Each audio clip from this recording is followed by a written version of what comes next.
la señora Paola Martínez, de la Organización Internacional para las Migraciones. Adelante.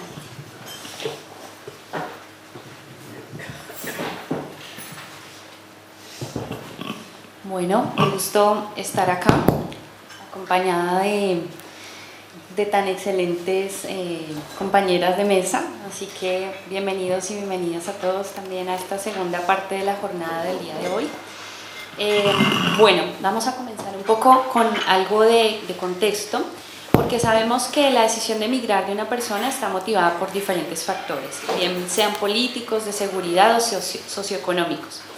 Según un informe del 2017 del Alto Comisionado de las Naciones Unidas para los Derechos Humanos, entre los aspectos que motivan a una persona a abandonar su país están la pobreza, la discriminación, la falta de acceso a los derechos humanos fundamentales como la educación, la salud, el agua, el trabajo decente, así como la xenofobia, la violencia, la desigualdad de género, las consecuencias del cambio climático, desastres naturales, por mencionar solo algunos factores.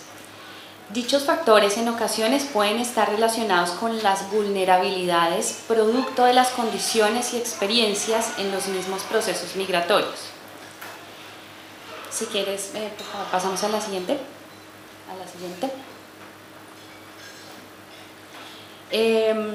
Bueno, las personas o grupos de migrantes en tránsito pueden ser vulnerables a las violaciones de derechos y al abuso, sobre todo cuando están en situación irregular. Esto las hace más propensas a acudir a medios de transporte inseguros, recibir amenazas de tratantes de personas o traficantes de migrantes. Asimismo, en los lugares de destino pueden adquirir nuevas vulnerabilidades producto de barreras lingüísticas, acceso a la documentación, que era uno de los temas que mencionábamos en la jornada de la mañana, que puede conllevar también a dificultades para integrarse, también a sufrir xenofobia, además de recibir amenazas y manipulaciones por parte de empleadores o arrendadores que se aprovechan de sus condiciones migratorias. Pero, ¿qué es la trata de personas y qué es el tráfico ilícito de migrantes? Podemos repasar algunos conceptos que seguramente la mayoría conocen. La trata, primero, es un delito y es clave para las víctimas sobrevivientes el acceso a la justicia y la reparación. Adicionalmente, es una violación de los derechos humanos que requiere un enfoque de derechos en nuestras intervenciones. Y es una forma de explotación y violencia que requiere un enfoque centrado en la persona sobreviviente. Según el protocolo de Palermo sobre la trata, para que exista este delito debe haber 3 elementos que se relacionan entre sí: actos, medios y fines o propósitos. Entre los actos están la captación, el traslado, la acogida o la recepción de personas. Entre los medios están la amenaza, el uso de la fuerza u otras formas de coacción, el rapto, el fraude, el engaño, entre otros. En cuanto a fines, pueden estar los trabajos o servicios forzados, la esclavitud o formas análogas de la esclavitud, la explotación de la prostitución ajena u otras formas de explotación sexual, la servidumbre, la mendicidad, la extracción de órganos, entre muchos otros. Seguimos, por favor, la siguiente. Este delito puede ser cometido dentro de un país, a lo que nos referimos como trata interna, o fuera del país, pasando por fronteras, bien sea de manera regular o irregular. Y a esto nos referimos como trata externa o internacional. Siguiente, por favor. Se tiende a confundir la trata de personas con el tráfico ilícito de migrantes, sobre todo cuando se considera que la trata solo puede ocurrir cuando hay un cruce de fronteras y un desplazamiento de un país a otro. Por eso vale la pena aclarar que el tráfico de personas es un delito recogido por el Protocolo contra el Tráfico Ilícito de Migrantes por Tierra, Mar y Aire del año 2000 y consiste en el cruce fronterizo internacional irregular facilitado por un tercero que recibe beneficios financieros u otros, en el cual, aunque haya engaño o trato abusivo, su finalidad es la de obtener un rédito financiero del traslado, no de una futura explotación. Asimismo, es una infracción contra las leyes de un Estado, por lo cual se considera un delito contra el Estado. Siguiente, por favor.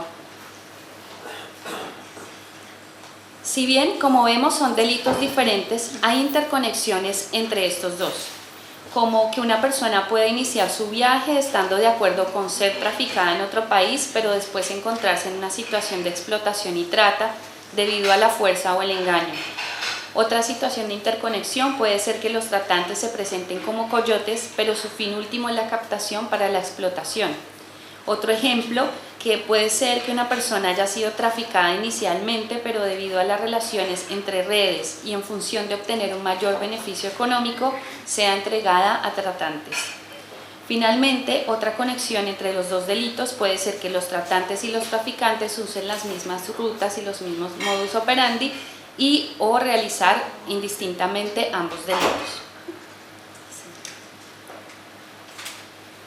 El contexto actual de movilidad humana en América del Sur, cuyos patrones predominantes son la migración intrarregional, la emigración hacia países desarrollados y la inmigración extrarregional, evidencia que hay una alta movilidad de personas venezolanas hacia países de América Latina y el Caribe, que hasta agosto de este año se tiene la cifra de 5.745.000 personas. Asimismo, en las últimas décadas ha habido un creciente número de nacionales del Caribe, principalmente de Haití, Cuba y República Dominicana, hacia América del Sur. Y la principal motivación es la búsqueda de mejores oportunidades. Estos flujos migratorios, sumados a la situación en el tapón del Darién, en donde en lo corrido del año hasta junio se calcula de que 48.340 personas han entrado de manera irregular. De esa cifra, un 58% son de origen venezolano y un 22% brasileños, pueden potenciar la presencia de los delitos de trata y tráfico, y las redes delictivas los encuentran como escenarios idóneos porque a mayor vulnerabilidad, más fácil será el reclutamiento. Existe en este entorno una preocupación especial por, entre otros, los adultos mayores, la población LGTBI y las niñas y mujeres en situación de vulnerabilidad, dado que de estas últimas muchas son jefas de hogar que no pueden proveer para sus hijos por medios regulares y corren el riesgo de acudir al sexo de sobrevivencia y ser víctimas de violencia de género. El espacio colaborativo de datos sobre trata de personas, CTDC por sus siglas en inglés, evidencia que a nivel global se han reportado 156.330 casos, de los cuales 1.161 víctimas han sido explotadas en América del Sur, en su mayoría laboralmente, específicamente en Uruguay. Según un informe del Departamento de Estado de los Estados Unidos, la explotación laboral se presenta, entre otros, en los sectores de construcción, servicio doméstico, de limpieza, cuidado a personas mayores, la industria textil, de agricultura y madera. Los datos de CTDC muestran también que un 88% son víctimas intrarregionales y que principalmente están en los rangos etarios entre los 9 y 17 años, 30 y 38 y 24 y 26. Y respecto a las rutas de casos de trata reportados, las víctimas de este delito de origen uruguayo principalmente parten hacia a la Argentina, España e Italia. Y aquellas que vienen al país principalmente son nacionales de Cuba, Puerto Rico y también hay casos desde Indonesia. En cuanto a tráfico, según el informe del 2018 de UNODC, la mayoría de migrantes objeto de tráfico ilícito vienen a la región de manera transitoria, aunque también hay algunos casos de inmigrantes extracontinentales provenientes de Asia Occidental y del Sudeste y de África, cuyo destino es América del Sur. Para concluir, con base en el contexto migratorio actual, es muy relevante que se continúe desarrollando y fortaleciendo los mecanismos para la prevención de estos delitos. De allí la importancia del protocolo para la prevención. Por ejemplo, la Oficina del Alto Comisionado para los Derechos Humanos destaca que en el contexto de trata de personas, las acciones de prevención atacan los factores que aumentan la vulnerabilidad de las víctimas. Ataca también los factores que crean o mantienen la demanda de bienes y servicios producidos por personas objeto de trata y aquellos que crean o mantienen un entorno en los que los tratantes y los traficantes y sus cómplices pueden operar impunemente. También hay otras medidas para tener en cuenta en estos protocolos, como algunas medidas de prevención, como la adquisición de conocimientos sobre las mismas redes delictivas y sus modus operandi, así como el establecimiento de programas de prevención entre posibles grupos de riesgo. Esto último es particularmente importante, ya que en su desarrollo se debe considerar claramente el público meta, si estará dirigido a potenciales víctimas o a funcionarios de gobierno nacional o local, y si se enfocará en grupos vulnerables específicos. Sí.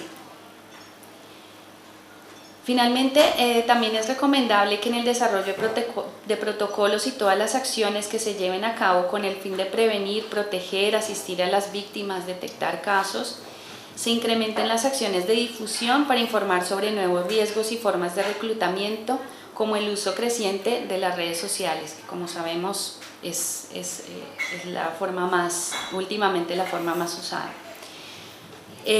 También que se promocione una mayor participación de las comunidades y organizaciones de la sociedad civil y que tengan conocimiento acerca de los conceptos de estos dos delitos y puedan también ellos ayudar a identificarlos. Y que se promocionen espacios de intercambio y cooperación técnica para compartir lecciones y avances en el desarrollo e implementaciones de nuevas estrategias, así como datos e información sobre perfiles y modus operandi. Por ejemplo, en el caso de tráfico ilícito, desde la pandemia y el cierre de fronteras, incluyen ahora tanto grupos criminales como la pandilla de Venezuela, el Tren de Aragua, como comunidades fronterizas que han sido afectadas económicamente debido al cierre de fronteras y que por necesidad se han involucrado en el transporte o alojamiento de migrantes objeto de tráfico ilícito y también de trata. Con esto concluyo mi presentación y doy paso a mis compañeros. Paola Martínez.